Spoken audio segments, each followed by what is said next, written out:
Welcome to the Pursuit of Learning podcast. I'm your host, Clint Murphy. My goal is for each of us to grow personally, professionally, and financially, one conversation at a time. To do that, we will have conversations with subject matter experts across a variety of modalities. My job as your host will be to dig out those golden nuggets of wisdom that will facilitate our growth. Join me on this pursuit. Most of us want to live a life of meaning and purpose, but we let distractions get in our way. Whether it's fear, technology, money, possessions, the opinion of others, it doesn't matter. We let it crowd out what we know we were put on this earth to do. Today, I had the opportunity to talk with Joshua Becker, author of Things That Matter, about overcoming distraction to pursue a more meaningful life. This is a conversation for anyone who wants to learn to let go of the distractions and zone in on what truly matters to them. I hope you enjoy.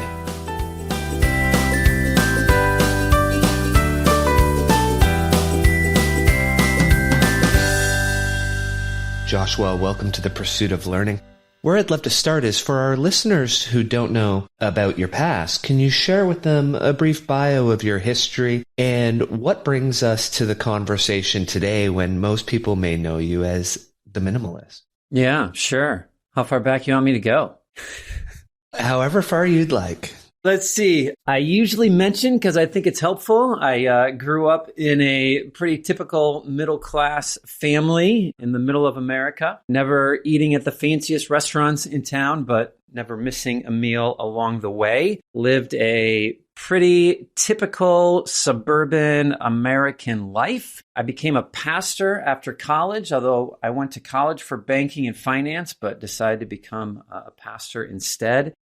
Had a couple pay increases along the way, a couple moves along the way. Every time we moved, it seemed like we gathered more stuff and bought a little bit of a bigger house. 15 years ago, I was introduced to minimalism by my neighbor. It was a Saturday morning. I was living up in Vermont and I was cleaning out my garage, which ended up taking the entire morning, sorting out all the dirty, dusty things inside my garage. My son was 5, playing alone in the backyard, and it was my neighbor who introduced me to minimalism. I was just complaining about how much time and effort had gone into cleaning out my garage. She said, that's why my daughter's a minimalist. She keeps telling me I don't need to own all this stuff. And there's a pile of dirty, dusty things in my driveway. Things that I would have said weren't making me happy, right? We all say I'm not looking for happiness in our possessions. The things we buy aren't making us happy. But out of the corner of my eye, I saw my 5-year-old son swinging alone on the swing set in the backyard where he had been by himself all morning long, and suddenly realized that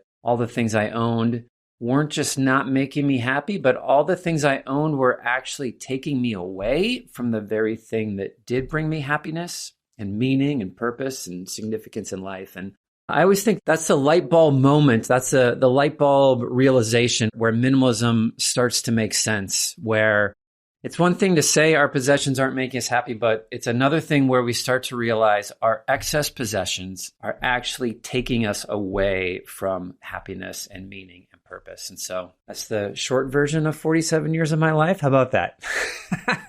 I love it. So the transition to Things That Matter, which is the book we're going to be talking about today, what jumped out at me is foundationally when you were at the conference called Start Finishing, the facilitator, Charles Gilly, said to you, close your eyes and then answer this question.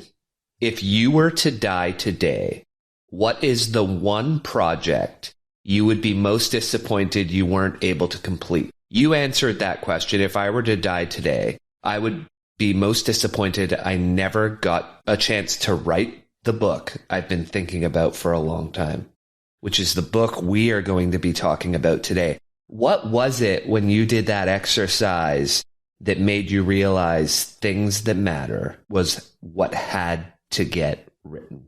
Well, I had been writing about minimalism for a little over 10 years. And when I started looking at all the things that I had bought that I didn't need, all the things I wanted still that I didn't need, and began looking at possessions in a new way. I was forced to wrestle with another question, which was, if I wasn't going to go buy a whole bunch of stuff, then what's the role of money in my life? Like, what's the point of money if it's not to go buy a whole bunch of things? And if I want to own less stuff, then I need less money to get by. So then I started wrestling with the idea of work. What's the point of work if it's not to make a whole lot of money to go buy a whole lot of things?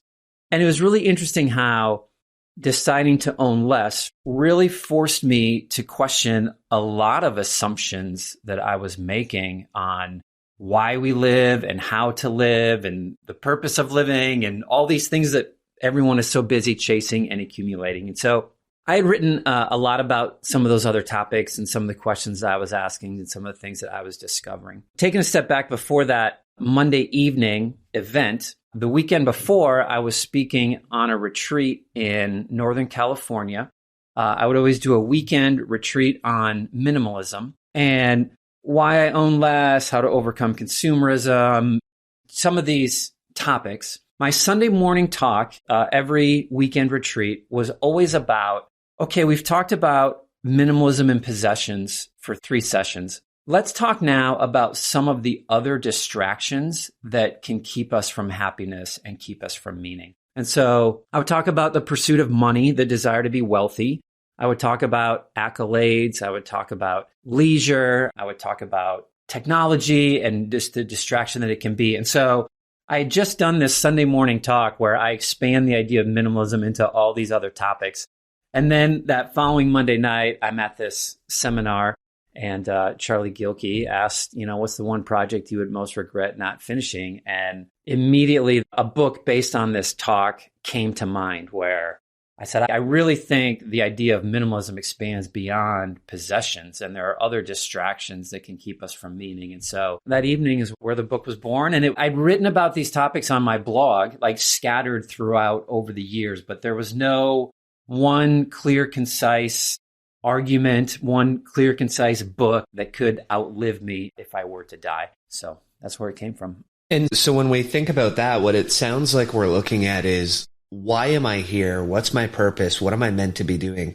And what are all the things that are getting in my way? What are the things that are distracting me or taking me away from focusing in on my purpose or mission? Yeah, the way I frame it in the book is, how do I get to the end of my life with fewer regrets? How do I get to the end of my life proud of the way I lived?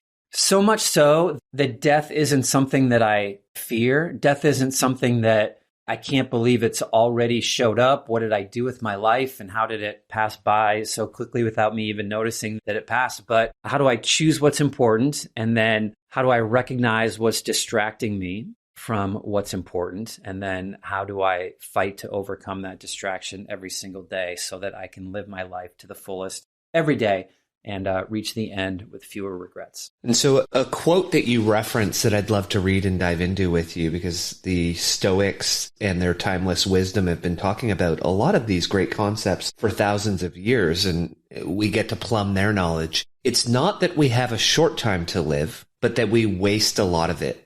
Life is long enough, and a sufficiently generous amount has been given to us for the highest achievements if it were all well invested. But when it is wasted in heedless luxury and spent on no good activity, we are forced at last by death's final constraint to realize that it has passed away before we knew it was passing. So it is, we are not given a short life, but we make a short. And we're not ill-supplied, but wasteful of it. Life is long if you know how to use it. So what does that mean for you? And how did it not only influence the writing in the book, but how did it influence your life? Because you do note that a lot of what you've been able to accomplish is because you changed your life to live that way. So you were very focused on what you wanted to accomplish, and you were living a very purposeful, driven life. Yeah, trying to at least, hoping that I can. But yeah, there's, probably even a background to when I first read that quote. But the part that sticks out to me always the most is when Seneca says, when life is wasted in heedless luxury and spent on no good activity, we are forced at last by death's final constraint to realize that it passed away before we knew it was passing. And I've always found a lot of road to run down, a lot to mine in the phrasing heedless luxury and spent on no good activity. Because, how much of the things that we buy in many ways are just about luxury? It's just about comfort. Like the things that most of us are buying has gone well beyond things that we need. And it's things that we want. It's things that we think will improve our lives. It's things that we think will make us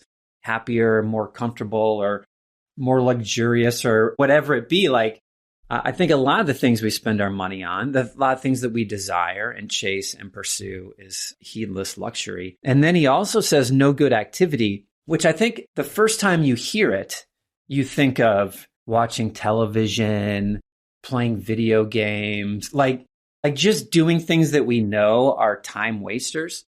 But for me, and that's probably what I first thought of when I first read it, but the more I pursued minimalism and the more I started wondering about even the role of money or the role of fame in our lives, like I go on to define in the book those types of things as no good activity, like the constant pursuit of wealth and the constant pursuit of accolades, or the pursuit of leisure as a lifestyle, which is a huge thing, and certainly in the US nowadays. I think that's how I began to define it and see it. And I can just see how when money becomes my greatest goal in life and I chase it constantly, that I can get to the end of my life and wonder what happened to the time. Like what happened with all the things that I actually wanted to accomplish? What happened with all the things that I really thought meaningful in life? Because I don't think anyone, if you sit across the table from them and ask them, what do you most want to accomplish in your life? No one says, I just want to make as much money as possible. Well, maybe a few people do, but like most people in our deepest hearts, it's loving people and making an impact in the world and being a good husband and father. And like, that's what we most desire. But for some reason, we spend our days spend it on no good activity, chasing all these things that aren't going to get us what we actually desire. It's an interesting one. As you said that, it jumped out at me. We'll often think as parents, there's no more important mission for me than making these two young boys the best men they can someday be.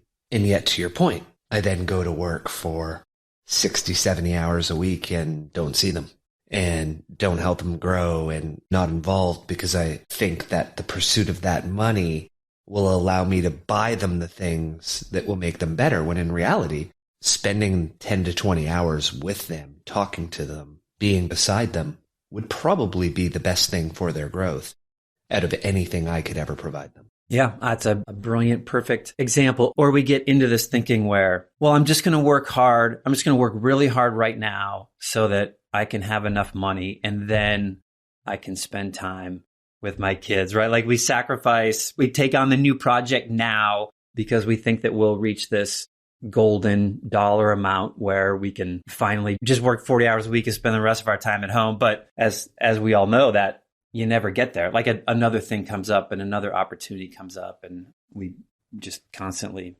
fall into this thinking that we need more money to become the person that we actually want to be when we probably are already there. And we're definitely going to talk about that when we get to money. One of the things you've done to help stop that for yourself is when you start every day, you use a declarative statement to say, today I commit myself to, and you choose something each and every day.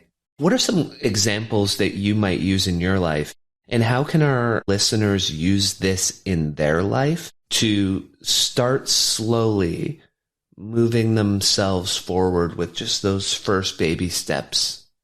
Yeah, the whole idea I learned from a pastor when I was in college. And he said that every morning, maybe sharing more information than any of us need to hear, but he always said he did every morning in the shower, he would just say out loud, today I commit myself to, and then he would always finish, today I commit myself to following God as best I can.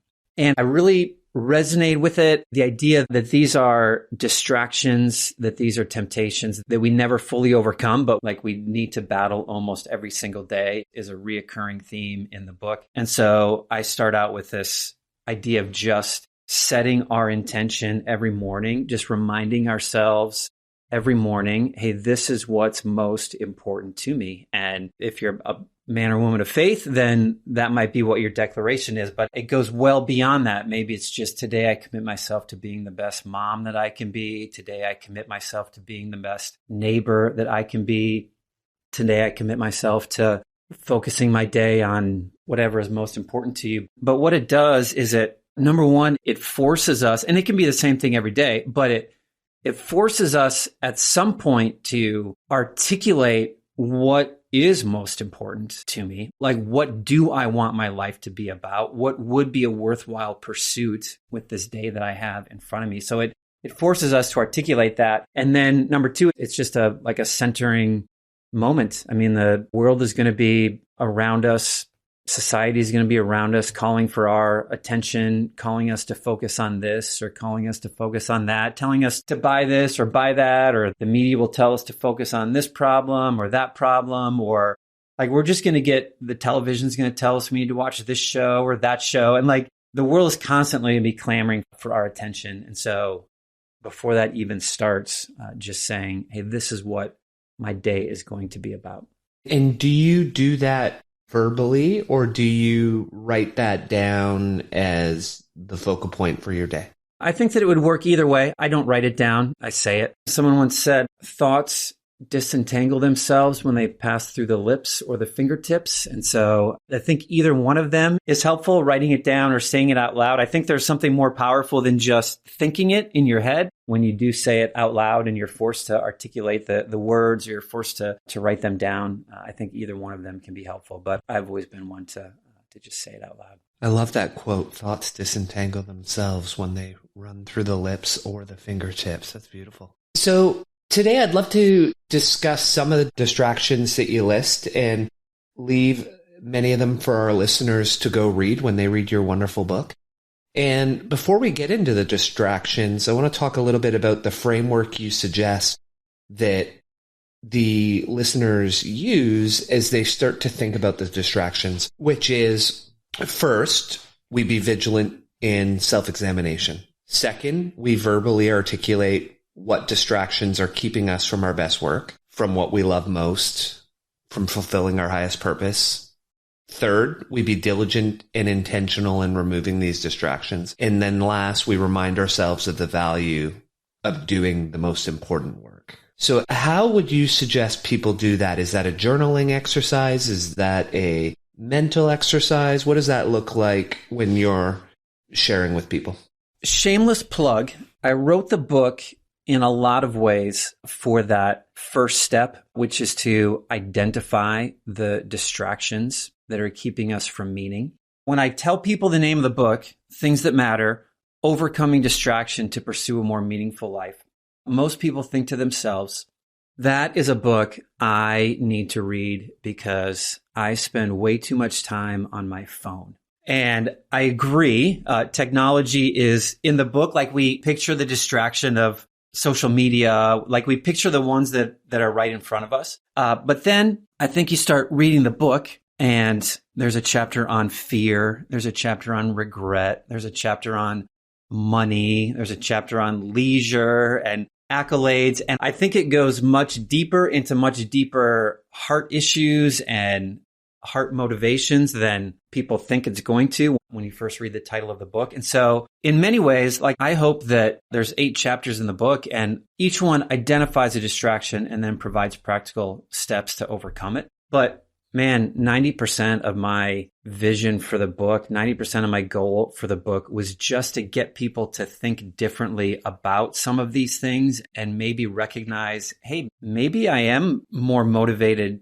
for money than I ever thought. Hey, I guess I had never considered how regret or how mistakes in my past might be keeping me from pursuing meaning in my life. And so I think the book does a pretty good job of bringing up new distractions, explaining them, showing practical applications and examples of how they might get in our way, and then challenging people to identify them in their own life. And I think that probably we all struggle with all of them to some degree, but certainly there are specific distractions that trip us up individually more than some of the others. Oh, absolutely. And even within each of them, there are multiple different ways they trip us up. So for example, if we dive into fear first, you list a number of fears that we may have. We could spend the entire conversation just talking about fear as a distraction. But if you were to say, what are 2 or 3 that seem most common to the people that I talk to in the conversations that I have? And you did do a survey of people for the book to say, hey, how does this distraction come up for you? And polled people on certain things. What are some of the more common fears that you see get in people's way? And how do you usually suggest, well, how do you break through those 2 or 3 fears that are quite common for people to have? Yeah, that's a good question. I always think there's an interesting fear of, I'm afraid to pursue something new because I'm afraid of losing what I already have, if that makes any sense. My life is comfortable. My life is fine. There's a lot of external things about my life that I like. If I were to leave my job that pays me well to go work for a nonprofit organization to help solve a problem that I'm passionate about in the world, then that means I'm going to have to give up a certain lifestyle, a certain way of living. And so, but maybe at the end of your life, you're going to be more proud of the work that you did for the nonprofit than you did in the job where you were making a ton of money, right? And you could stay in that golden handcuffs, or sometimes silver is what I say, right? Like we just get a comfortable life and we're not getting rich, but it's just comfortable. And so the idea of taking less money to go do something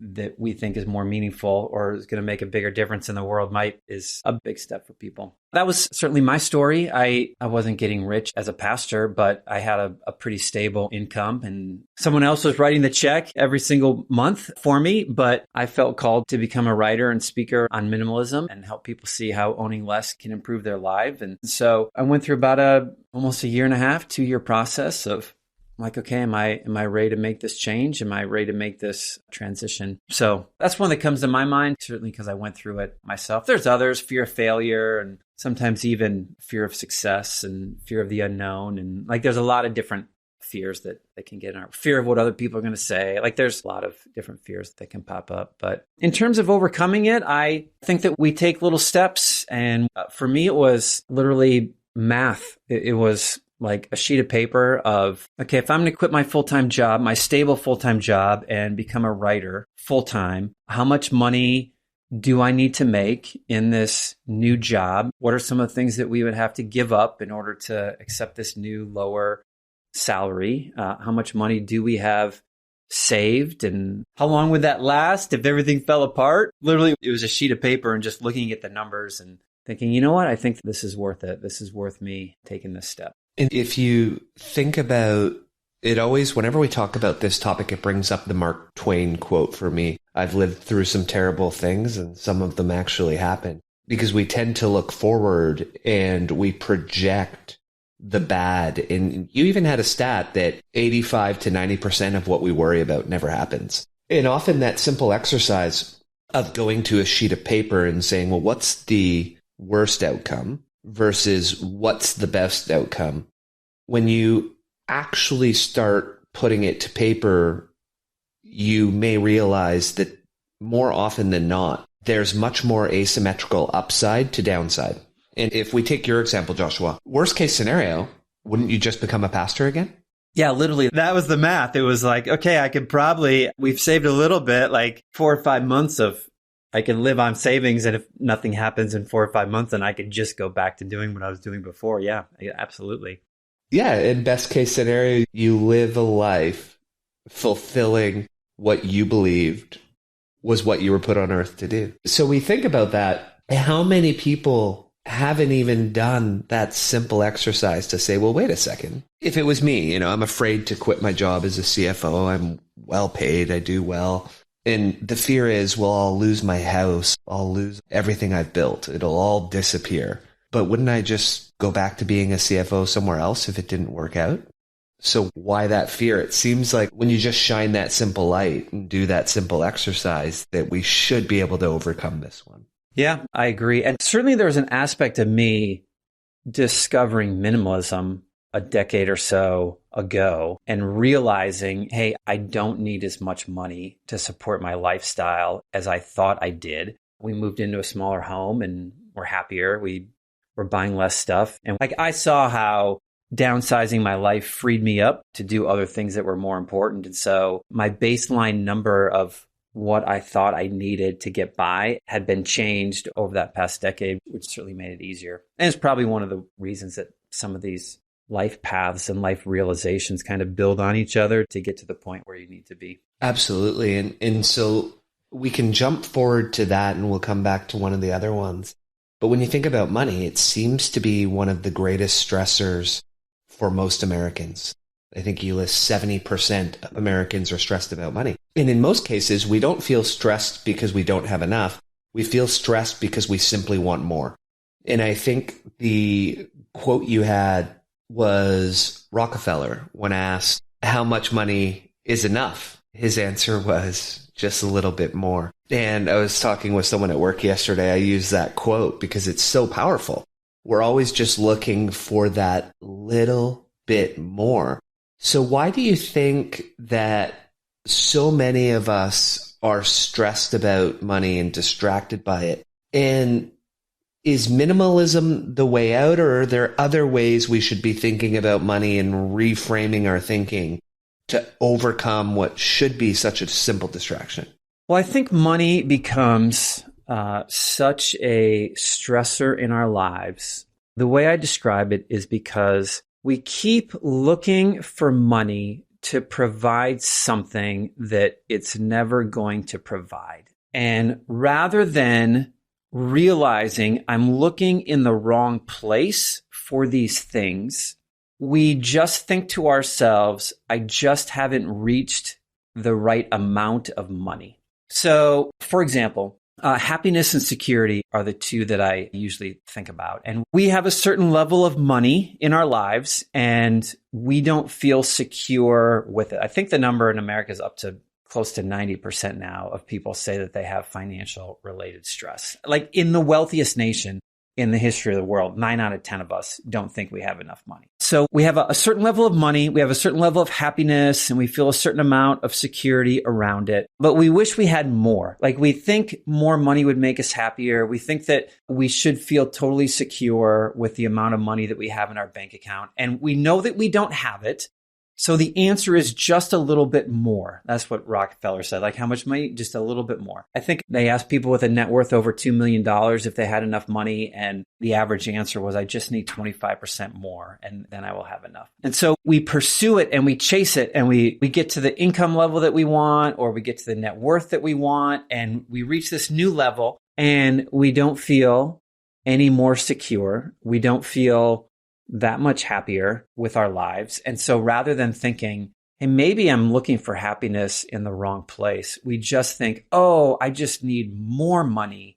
I just need more money and then I'll feel secure and then I'll feel happier. So I think this is where a lot of the stress comes from. I mean, there is just a reality that we need money to survive, but most of us are making enough money to survive. Like our stress isn't coming from most people. Our stress isn't coming from, I don't have a roof over my head. I don't have enough clothes in my closet. We can't park our cars in our garages. We have so much stuff inside of we're looking forward to provide those things that it's never going to provide. That's how I see it. When you talk about that, two things come up for me. One is the Dalai Lama quote where he talks about the fact that we chase money and sacrifice our health, our happiness, go down the list, and then we spend all of our money to get our health, etc. back. And so that's one. But the second is, and I'd love to get your thoughts on it because I reference it on the podcast a number of times. I'll call it the Kardashian trap. And I usually use the Kardashians as my example, not because I have anything against the Kardashians. They're fabulous. They've done an amazingly intelligent job at what they do. But the fact that we live a life where we no longer compare ourselves to our past. I try to say to my family, for example, when they tell me how bad life seems to be, by any measurable account, every single one of my siblings, my parents, are living a life 10 times better than when I was a child, without a doubt. But what they're not doing is living a life as good as the Kardashians.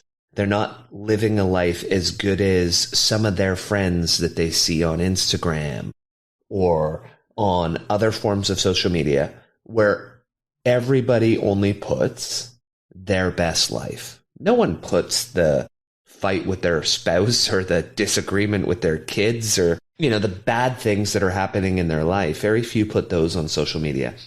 So how much of our desire for money and desire for more is simply we're playing a comparison game with the wrong people? Yeah. And even to add on to that, we think the Kardashians are incredibly happy, or we think the Kardashians never worry about money, right? Like we think they've got it made and they love every day of their life and they're never stressed about money. And if I just had that level, then I would feel that way. That's kind of what I was getting at. But when I was a kid, it was the lifestyles of the rich and famous. Like, I don't know when that show first started, right? But they showed you how everybody was living. And it's true in a lot of ways, television has done that. Like it has shown, number one, it has like allowed us to see how other people live, and it always presents it in a glamorous way. Like it never shows any of the downsides of living that type of life. It never shows any of the disadvantages, never shows any of the stress or worries. You know what? There's a brilliant study, The Secret Fears of the Ultra Rich or something. I forget the exact title, although I might reference it in the book. And they interviewed a bunch of high wealth individuals. And one of their greatest fears, or one of the greatest things they struggle with, is loneliness. And it made this brilliant comment in the article, because when you have that much money, you never know if people actually like you for you, or if they just like you because you have nice things and have a lot of money. And it's just interesting how you would never know that, right? Like they would never present the Kardashians self-doubt of, if these people actually like them, if they're just trying to get their money. But you're right. Like if you just spend time in your neighborhood, like with just the people around you, you're all buying the same type of clothes and you're shopping at the same type of stores and everything feels just fine. And then you walk into a party with millionaires and suddenly the clothes that you have felt comfortable in every day of your life suddenly feel drab and like not as well fitting and not as put together. And your life was totally fine when you were just living it in the world that you were in. But as soon as you start comparing it to other people, you start to think, you know what, maybe I'm missing out on stuff, when in reality we're not. It's 100% accurate. I often find myself in that situation, just in the line of business I'm in, the role that I'm in. The people that are in my circle is people that are outside that circle may say to me, oh, like for all intents and purposes, I guess I would be wealthy. But to me, I feel often poor because I'm in that situation where I'm seeing something much different than what I have. And for me, it's like, well, no, I just live a normal, basic life. And they're saying, well, no, from our vantage point, you're living a wealthy life. And it's just such a contrast of who you're using as your barometer to compare against. When you talked about the silver handcuffs or the golden handcuffs, I thought the analogy that someone used when you were at a conference on materialism in Poland was even starker. And what they said when they invited you to give that talk was that in many ways, they thought materialism held people captive as communism did. That the communism they grew up with sought to destroy personal identities by force, whereas materialism does the same. But materialism destroys personal identity by choice. And that's why they wanted you to come give that talk. What did that do for your mindset? And how did that resonate with you when they gave that example? Yeah, the whole trip was enlightening in a lot of ways. I went to speak in Poland, and it was for a fathers conference. It was an organization, and they were helping men know how to father, because almost all of the father-aged men in Poland grew up without dads because they were all fighting in the war. And so they didn't even have a model of what a father would look like. And so at the Friday night banquet, they were introducing some of the speakers. I was sitting next to my translator, and we had a conversation. And like he mentioned, into his teenage years, he would look outside his window, and there was a bread line right outside his window. It was after World War II, but the USSR, the Soviet Union, held control over Poland till, I forget my dates, but I think like the 80s or something like that. So Poland was this country that's emerging out of communist rule and into a free market capitalist system. And the organizer asked me to come speak to fathers just on the dangers of materialism. And they were beginning to, he said, I could just see the signs of it. And he had a mentor who traveled to Western Europe at the time and came back and said, you know what? We've had our identity taken from us by force, but the Western Europeans, they're giving up their identity by choice, just because corporations come along, culture comes along, society comes along and says, these are the clothes you're supposed to be wearing. These are the fashions you're supposed to have. These are the television shows you're supposed to be watching, and the movies you should be watching, and the books you should be reading, and just inundated with advertising and marketing. And everyone just becomes the same, doing all the same stuff, not by force, but by choice. It was a fascinating weekend, and I hope my words were well received. I think they probably were. And when you think about what he was saying, you start to have an element of the matrix, if you will. We're not plugged into a matrix. And at the same time, the news, television shows, social media, they are programming us to do what they want. The people that are creating these technologies, and even the foods, have PhDs in how to capture our attention. Or, when you think of the food, in how to put the exact ingredients that make it almost impossible not to take that next chip. So how do we break out of that programming? Because I think for me personally, that's a goal in life, is to deprogram myself and to help as many other people out there as possible realize that to some extent they're being programmed and they can actually choose the program, but it's a hard choice. Yeah, the way I always say it is the world hijacks our passions and directs them towards whatever they choose, whatever they want us to be thinking about or spending our money on or spending our time on. The way I think we reprogram ourselves, Blaise Pascal once said, all of humanity's problems stem from man's inability to sit quietly in a room by himself.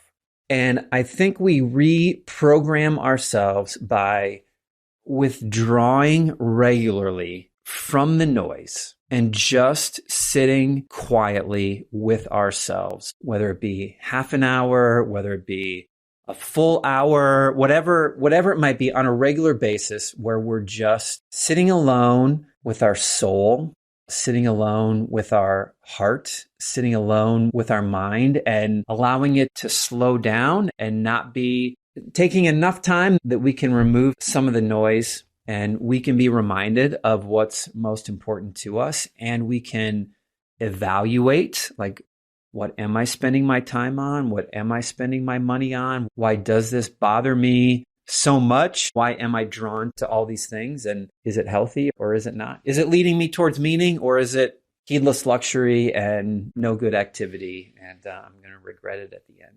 And so for that practice, that could be meditation, that could be prayer. What does that look like for you, Joshua? Is there a regular, consistent practice that you have? It is a practice that I wrestle with, is the best way to say it. There are times when I do it well, and there are times when I don't do it well. And I wish it was easy enough for me to say, life always goes better when I do it. And so I do. but I struggle at times, and times I do it better and times I don't. But it started in college. I had a personal development class, and we were required to spend 60 minutes alone every single week. So that was the deal. 1 hour a week alone. It was no book, no music, no prayer list, no set of things that you were going to go through, no meditative practices or anything, just sit quietly for an hour with yourself. And it was really hard at first. You get better at it the more you do it. And the first 15 minutes of the hour, your mind is racing and thinking about all the other things that you should be doing. And then the next 15 minutes, it starts to slow down a little bit more. And then you, I think, reach this time where you're a little bit more alone with yourself rather than thoughts. And so I did it very well through college. I had another pretty good stretch of doing it. I'd say when I'm mindful of it, I can do it well. But I certainly have a daily meditation or devotion, like faith-based devotions that I do every single day, and time in prayer every single day. But I think the 60 minutes of solitude goes a little bit beyond that and pays out even different dividends better than some of those things as well. Or different, I should say, adds to it. Yeah, and people don't realize that when they do brain scans and MRIs and they look at people in prayer, what the people in that faith-based prayer are getting as a result is very similar to what a monk is getting when they meditate. So, because what it really is that focused application of our mind. And so the meditation or the prayer is the practice. And you said it as you were describing that the mindfulness that you have is the outcome from the practice of doing that daily prayer or meditation or simply sitting alone with yourself. So that's wonderful for our listeners to be able to take away. So if we go backwards in the book, we've been flipping around through the conversation. One of the things that I probably talk about the most on this show, and it ties to the programming that we talked about, but it's the programming from our childhood. And the Carl Jung quote that I often reference is, "Until you make the unconscious conscious, you will forever be led by it and call it fate." And it felt very similar to the quote that one of the people you featured in your book, Deanna, I believe it was, when she said, "If we don't identify ways in our past where we developed unhealthy coping skills, find the courage to heal and forgive, and learn new coping mechanisms, we can all be subject to reacting out of the wounds of our past." And so what did that look like for you? And what type of work do you do, or do you recommend to people that they do to examine their past, and whether psychoanalysis, shadow work, or journaling, or is there something else that people should be doing to get at that? Well, how was I programmed in my childhood? Yeah. Whenever I speak on minimalism, well, the short answer is yes. I think journaling, I think just asking ourselves these questions is the first step. So when I speak on minimalism, and anytime there's any opportunity for discussion, like around tables or whatever it might be, the first question I always ask is, how did your family of origin affect your view of possessions? And it's very interesting because two people can grow up in the same home and come up with sharply different views. Like two people can grow up in a hoarder's home and one person wants nothing to do with it, and the other person just accepts it as a way of life going forward. And so the same childhood can result in vastly different outcomes, but they're helpful to recognize, and they're helpful to see, hey, this is where this comes from in my life. When it comes to money, when it comes to work, how much I value the work that I do. My grandpa was a pastor and my dad was a banker. And so I went to college to become a banker. And then towards the end, when I had a semester left, is when I decided to become a pastor. And yeah, even in that, I think my dad found meaning in his work and still loved what he did. But some people, if your family was always you just go. I have a friend who didn't know what he wanted to do with his occupation. And his dad said, well, if you don't know, you might as well pick a job that pays really well. And so he just picked a career that pays really well. And yeah, I think a lot of the conversations that I have in the book, probably every chapter you could go back to and think, okay, how did I see this in my family? What did I learn from parents, or what did I learn from my childhood? And how does this affect the way I live? And is it right? Is it a better way? Is it actually what they were doing, or just what I thought that they were doing? I think that all these conversations are helpful for sure. It's actually interesting. One of the things that I dedicated the book to my grandpa, but one of the things that I didn't expect when I was writing the book was how I was personally forced to look back on my childhood and look back on the people in my life and trying to diagnose or break down, like, why do I think this way about money? Why do I think this way about work? Why do I think this way about possessions or fame? Where did this come from? Like, who? And sometimes it was a simple conversation that I had. I talk about a conversation I had in my driveway with a mentor of mine, and then I can go back to what I learned from my parents and other things. And so it's always interesting. It was an unexpected journey. The writing the book took me down than I expected, actually, going in. Yeah, I love that, because it's almost a journey of the 5 whys. And a young colleague came up to me as an example, past colleague, and he knew I wrote a bit about financial independence and sort of breaking away from the system and pursuing your freedom. And we'll talk about that later, because not necessarily freedom to do nothing or leisure, but freedom to pursue your purpose. And he was saying, I've got X amount of money and I'm debating putting it into retirement savings, investing, or buying myself a nice watch, which was a really interesting question when he said, I want to talk about financial freedom. And that was the debate he was having. And my question to him was, well, why do you want the watch? And he started to give me, the superficial level answers. I said, no, go away and dig a little deeper. Why do you want the watch? Like, what inside you is that watch going to fulfill? And why do you think it will? And what is it in your childhood that made you think you're lacking that? Like, did your dad not love you enough, and you feel like if you have that watch, you're going to all of a sudden feel like people will love you? Because, just explore it. Come back and let me know, what's the reason? And then, if you want to buy the watch, but don't do it mindlessly. Do it mindfully. Yeah, I have a friend of mine and does pretty well financially. And he said that, like, his journey in this was how it was expectations from his father as to how he would spend his money. And for him, it was satellite radio in his car. He was driving his dad somewhere, and his dad asked him to turn something on, a ball game on or something. And he's like, oh, I don't get that channel. And his dad was like, well, you don't make enough money to have satellite radio in your car? And like, it was in that moment where he realized, yeah, you know what? Like, my dad has certain expectations that if you make a certain level of money, you're going to spend it in a certain way. And I'm not spending it in a certain way. Does he not think I'm successful? Or just, hey, this is just how I grew up, that when you make enough money, you spend it on these things. And he said, it's tough. Like, I have to battle it all the time. There's better ways to spend my money than satellite radio, but I'm always wrestling with, well, maybe I should have it so that next time my dad rides in my car, it'll go better. He'll think I've made it.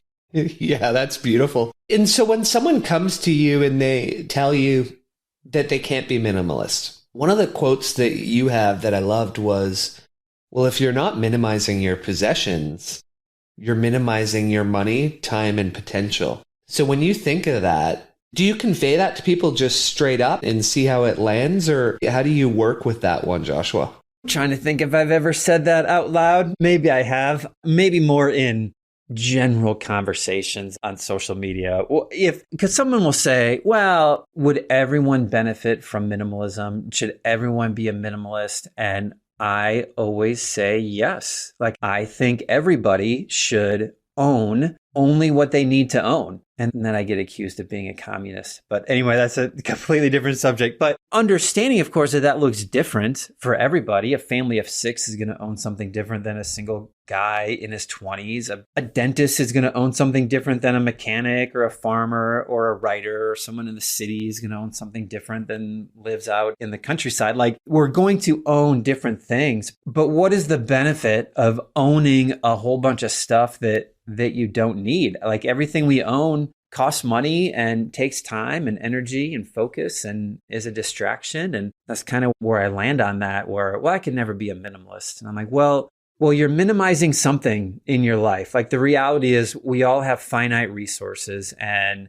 if you're not minimizing the possessions that you own, then you're minimizing the money and time and energy that you could be spending on something else by accumulating stuff that you don't need. And I don't know why that would be a benefit for anybody. That's an important point right there, because when we think about it, and a lot of people will talk about this, and it only really resonates when you sit down and go deep into it. But the only finite resource most of us have is our time. And it seems to be the one that we're willing to sacrifice the most for things that we don't need. So if we're not living a bit more minimalist lifestyle, and for sure I know I'm not, as I look in the more we talk, I look in the room around me and think, gosh, what can I get rid of in this room? So why is it so easy for us to sacrifice our time?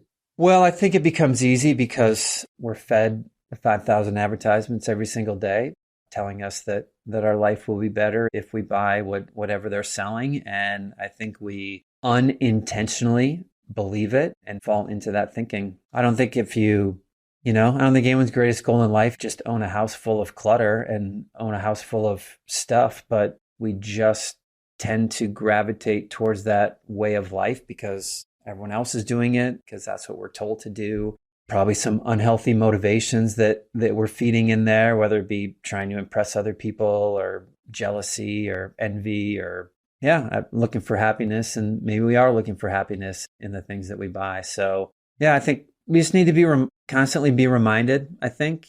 Listen to a podcast like this or where you have a conversation and like, you know what? I haven't been as intentional with my money as I could be. And good to be reminded of that quite often. Yeah, it really ties into some of the concepts that people write about and speak about in the financial freedom community, the intentionality of how you spend every dollar, and really, maybe having, some people talk about like no spend September. Like, you might not spend other than necessities. You don't buy anything, and give yourself timelines to do that. I love that idea. The next one I wanted to dive in with you is one that's getting me into some trouble, I realize, because I started on social media to promote the podcast. And then some social media started to grow, and there's some enjoyment in that. And so you probably have an idea that I'm going to accolades now, and something that's been a challenge you've realized for yourself at times. And so you tell us to ask ourselves 2 questions, and I really sat with these 2, which were, why am I attracting followers? And how am I attracting followers? So what do those 2 questions mean for you? And how should our audience be using those to assess what they're doing on social media? Social media, the internet provides an amazing opportunity to bring about amazing good in the world and make a difference in the world and help people and reach more people than at any point in human history. So it is an incredible opportunity, but it can also be an incredible temptation along the way. And so same story, like I got started on social media to promote minimalism and to promote, helping people own less and inspiring people to do that, and saw success there and saw growth there. And the question of why am I attracting followers, I think helps keep my motivation in line, because I can do it because this is a great way to make a difference in the world and reach people with this message, or this feeds my ego. This becomes something that I can turn into money. Like, what is the motivation for why I'm trying to attract followers? And then, of course, the how piece comes down to, and there are a lot of ways to get famous online, and there are a lot of different ways to attract people. And sometimes I can do something online that might not serve the greater good, but might get me a lot of followers. And so I just always want to be true as much as I possibly can to, hey, what I'm doing is I'm staying true to myself. I'm being the person that I am.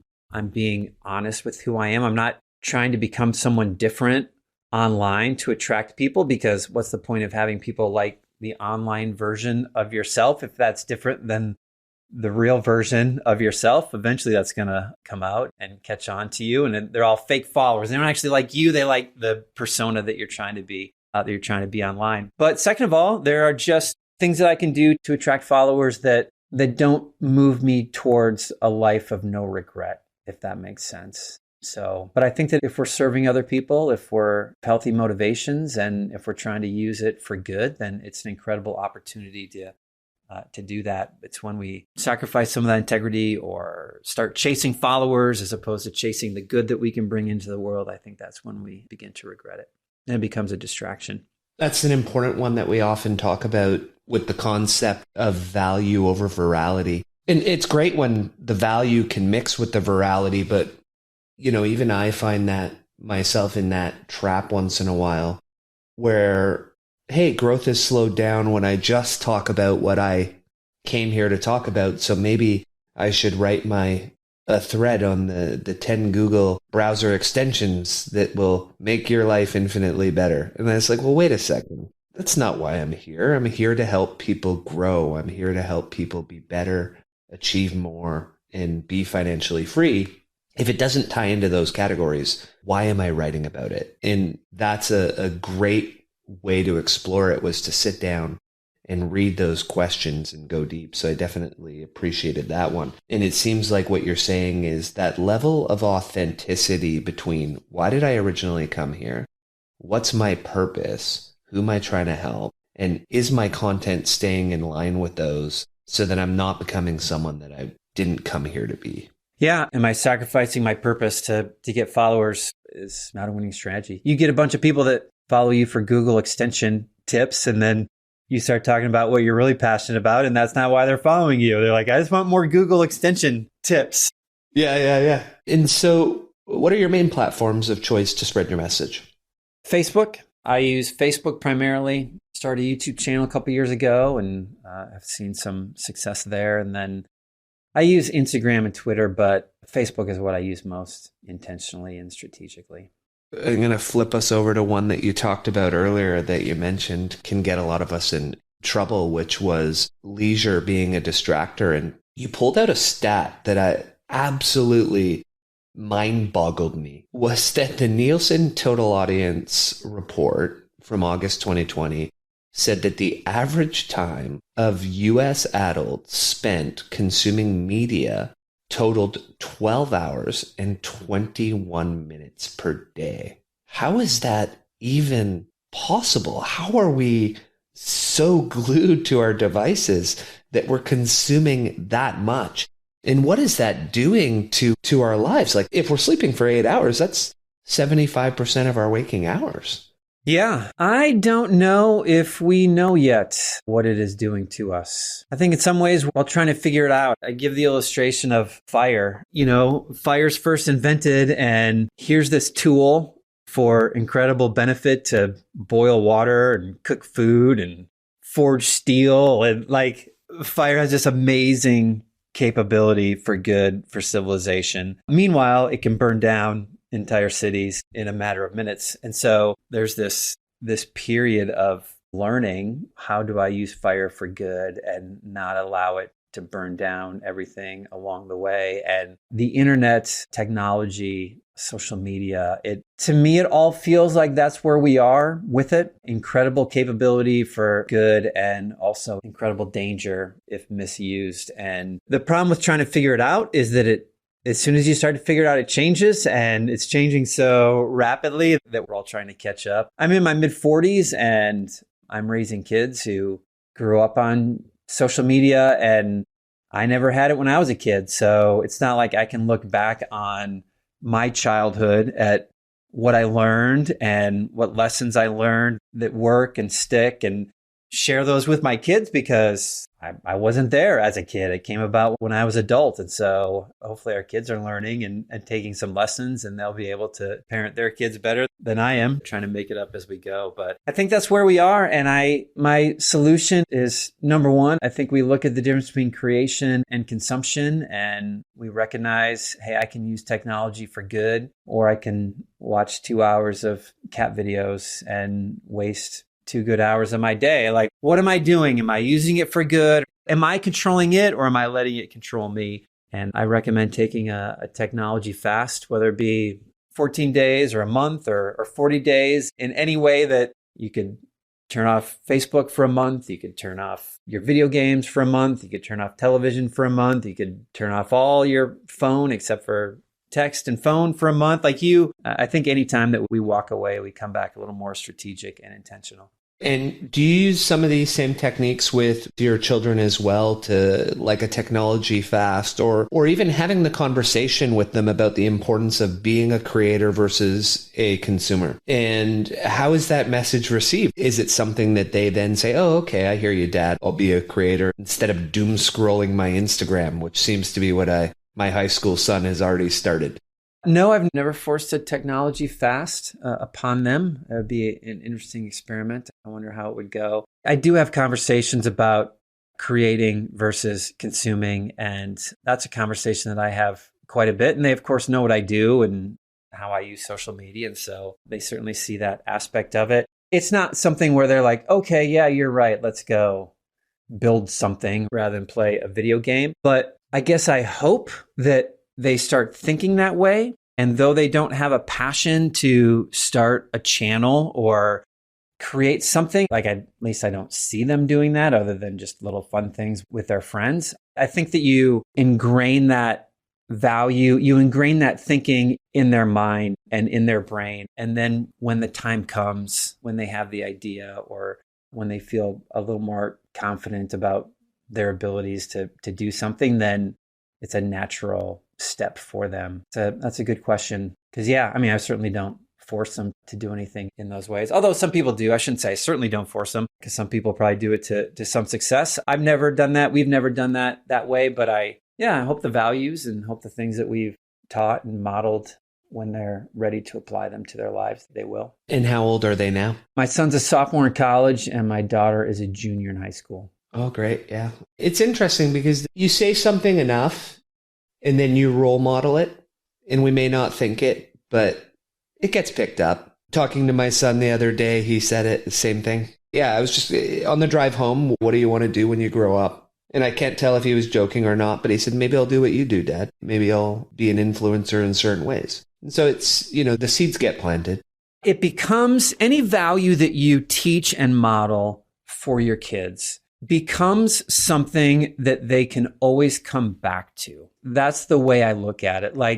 My son will leave college, and will he choose to live a minimalist lifestyle? I don't know. I always say it doesn't matter until he gets his first paycheck at a real job. That's when it's going to matter. When he has the money to buy a bunch of things, that's when it's going to matter.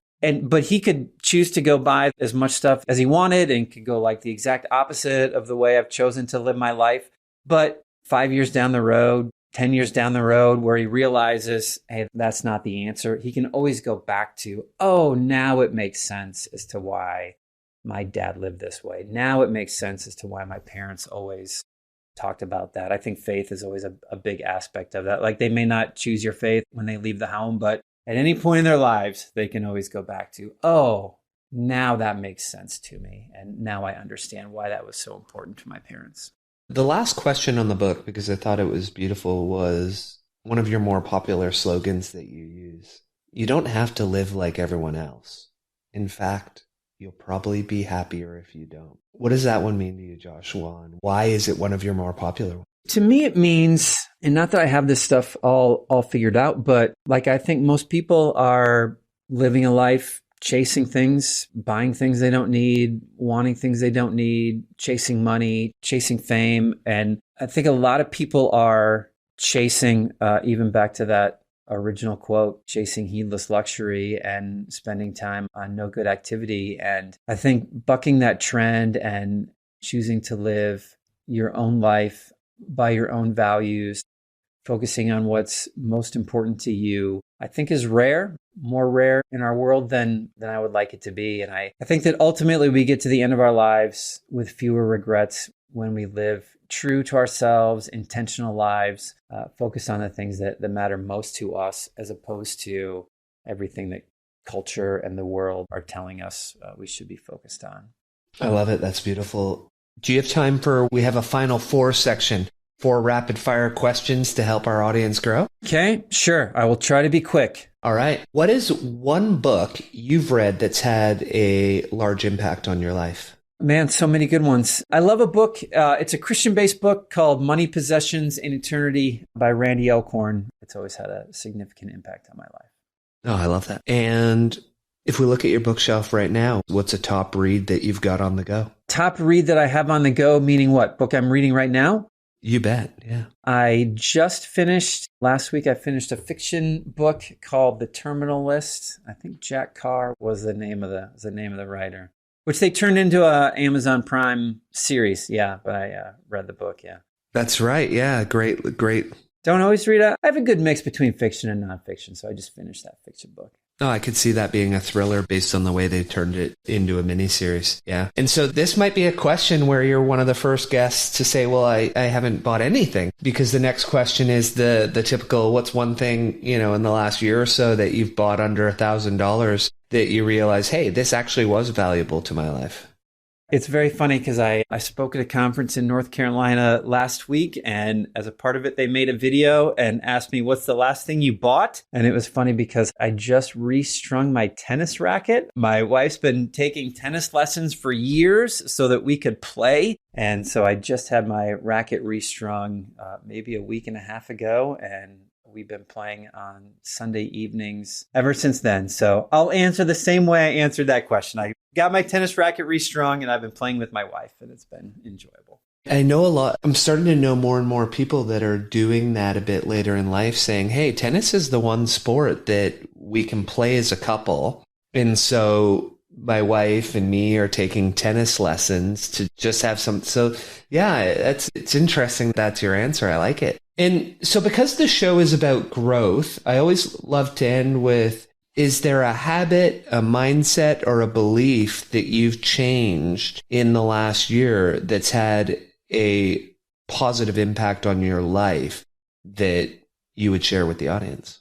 In the last year, habit. Or even in the last couple? Yeah. Every time I write a book, I gain 25 pounds. So I'm not sure how healthy it is for me. I don't know why it happens. Maybe I shouldn't wait for the last minute to meet my deadlines. But this would have been a year and a half or so. So that's my answer. I am on a streak of about 18 months of working out 5 times a week, whether it be weight training or running. And so I'll say that one. I've worked out in the past, but never this consistently for so long. And I do love it. It really does seem to align Gary Thomas says, our bodies are the instruments through which we make a difference in the world. And so I always think being physically active and taking care of your body, whether it be eating well and resting well and getting exercise, really lays the foundation for the rest that you're going to do in life. Yeah. When you're physically in shape, it helps you be so much more mentally in shape. That's a wonderful answer. And so in our wide-ranging conversation, is there anything that we missed out that you want to make sure you